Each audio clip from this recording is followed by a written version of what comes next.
Hello, what is up mga kamata? Welcome back sa panibago natin video. And in today's vlog, ito naman pag-uusapan natin mga kamata, no? Kung paano mag-trade ngayong 2025 sa MEXC pala yung pinag-aanuan ko ngayon, pinagte-tradean ko ngayon. Of course, marami sa inyo yung baguhan pag halimbawa nag-trade ngayon, ma-overwhelm kasi 'di ba, ang dami nito. Kung ano yung makikita nyo dito sa interface ng mismong trading platform. And ayun, para sa akin naman mga kamatano, ganun din ako nung una. Okay, nung unang nag-trade ako. Pero very basic lang naman to kung susumahin. Huwag nyo munang tignan lahat to. Okay, ang pinakang importante dito is itong chart. Itong may red, green. Ito. Yan, yung may mga candle. Candle kasi ang tawag natin dyan. Okay, yan yung importante dyan. And then, next na importante dyan is itong price. Okay, yan. Makikita nyo yung highlighted price dito, 118,477. Okay, makikita nyo yung highlighted price dito sa may bandang kanan. Okay, next naman is itong, makikita nyo dito, this is the volume ng mga nagbebenta. Okay, and ito naman yung volume ng mga bumibili. Okay, so makikita nyo, meron ako ditong dinrawing na chart, 15 minutes. Okay, may makikita tayong dito, zoom out natin para makita ng malapitan. Okay, makikita nyo dito parang nag-drawing ako dito ng triangle, 'di ba mga kamata? Okay, so para siyang descending triangle. Pero I don't know what you call it, pero kung para sa akin parang descending triangle siya. So ibig sabihin mga kamata, pababa. Okay? Pababa kasi nagke-create siya ng higher high, higher low, mga ganoon, tas lower high, lower low. Yan. So hindi man ako masyadong expert dito. Konti-konti lang ngayon tayo ako dito. Okay, so meron akong pera, or meron akong another holding sa OKX. Okay, pero dito ako nagte-trade sa MEXC. Bakit? Kasi halos lahat ng token nandito.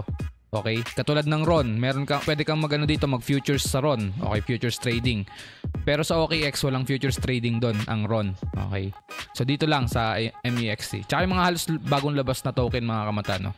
And then, okay, dito naman is yung price chart. Okay, depende sa inyo kung gusto nyo market or limit. Pag market kasi, once na mag-open kayo ng short position or ng long position, matitrigger na kaagad siya. Okay, unlike sa limit, pwede mong ilimit. Halimbawa, gusto natin mag-short position around 120,000. Okay, so yung 120,000 dito yan banda. Okay, makikita nyo ito, 120 yan, di ba? Dito siya banda. Pakita ko na lang ng Okay, mag-create ako ng chart dyan. Yan, dyan siya banda sa 20, yung blue na yan. Okay? So pag tumaas din yung presyo, tsaka palang matitrigger yung aking tawag doon, yung aking order. Okay, yung order ko kasi ang halimbawa, in-anticipate ko siya, wait lang. Tataas muna siya na pag ganon. Okay? Baguhin natin yung kulay. Gawin natin siyang white. Okay. Yan. Tataas siya, and then pagka na-reach niya na yan at na-trigger na yung natin, ang possible natin is babagsak siya. Okay, around this area. So yan lang naman yung bias ko. Palitan ulit natin siya ng kulay ng white. Okay, yan. So yan lang naman yung bias ko. So ito yung parang pinaka magiging trigger price ko, okay? Pero not unlike dito sa market, kapag nag-open ka na ng short position, nandito pa lang yung price. Okay, diyan ka na kagad mag-e-entry. Okay, lalo na yung mga nagmamadali or gusto ka agad makapasok sa market. Kung nasan yung price niya, nandun agad, okay? Matitrigger na siya. Unlike dito sa sa limit, okay? Kailangan niya muna ma-reach tong 120 na gusto mo. Depende kung gusto mo 119 or or 120 ganon. Okay? So nasa inyo 'yan. So halimbawa ako dito sa 120. Magpe-place ako ng order diyan, nakalimit ako 120,000 na price ng Bitcoin. Ilang quantity ang kaya kong isugal? Halimbawa 10 USDT. Okay? 10 USDT lang or 500 pesos, around that 500 pesos ng position ko. Pero may minimum pala. Minimum niya is 12. So sabihin natin 12, okay? Sa BTC lang naman yan yung may minimum. Okay, and then dito, pwede ako mag-take profit. Halimbawa, pwede na siguro around 115. Sabihin natin 115,000. Kasi short nga ang gusto ko eh. So halimbawa, 15,000. Oops, sumabra naman. So yan, meron tayong 10 USDT na magigain. Okay? Kapag nag-stop loss naman tayo, ang stop loss natin is halimbawa na-trigger tayo sa sa 120, di ba? Sabihin natin 121,000. 121,000. Ayaw na natin matalo. Ito lang mawawala sa atin. 0.1 USD lang, mga kamata. So, dito yan. Banda yan dito. Yung stop loss natin. Dito sa area na to. Yan. Halimbawa, na-trigger ka agad itong ano natin. Yung price natin dito, umakyat. Okay? Umakyat si price. Around 120. Okay? Na-hit nyo na yung order natin na 120. Tapos umakyat pa ulit siya instead na bumaba. Okay? Instead na bumaba at kumita tayo, umakyat pa ulit siya. Okay? So, ang mangyayari doon is mag-i-stop loss. Pero, wala na tayong posisyon. Talo tayo ng $0.1. So, ganun yun mga kamata. So, kapag in-open short ko na to, yan, makikita nyo na dyan. Ayun na yung entry natin, yung pula. Okay? Makikita nyo na dyan yung pula, yung red. So, ganun lang mga kamata, no? Ganun kadali mag-trade. Ngayon, papakita ko naman sa inyo mga kamata kung paano naman yung pagte-trade ng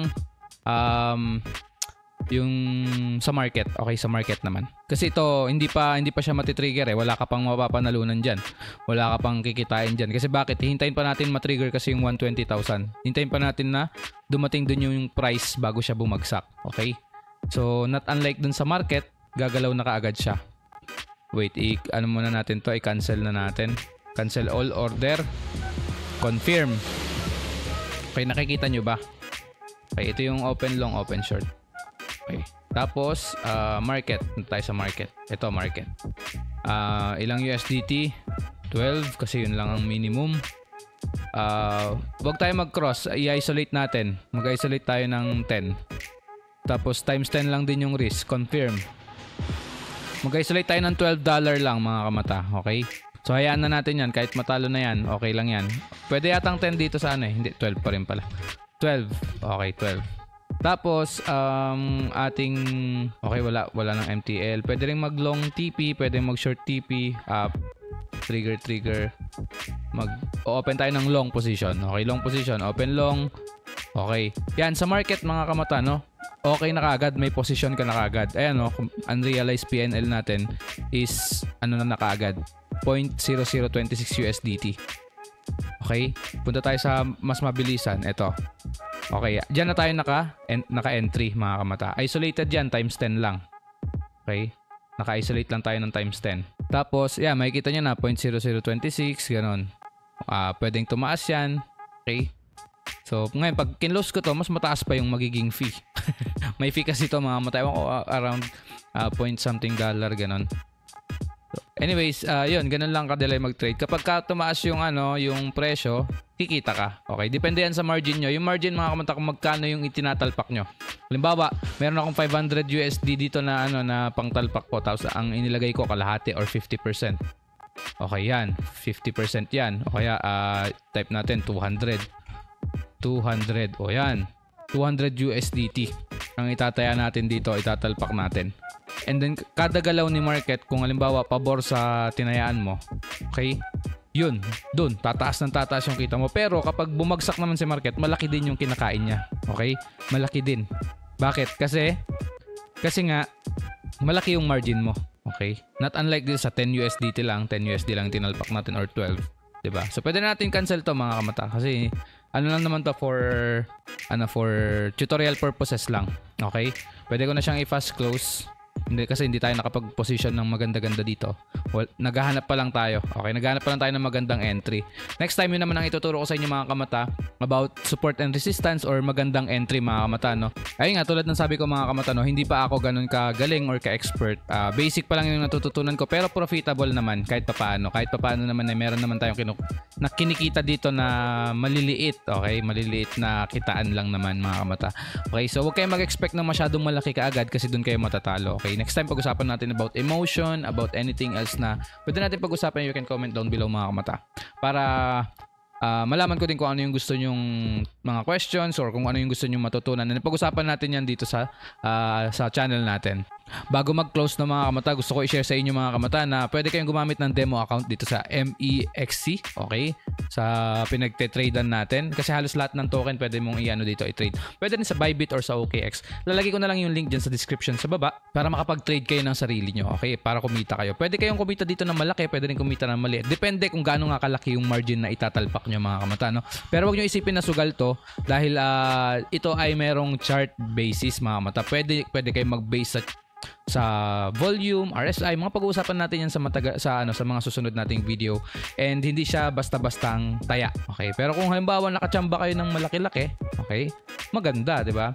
Basta ang mahalaga yung stop loss nyo is willing kayong mawala. Halimbawa, meron kayong $100.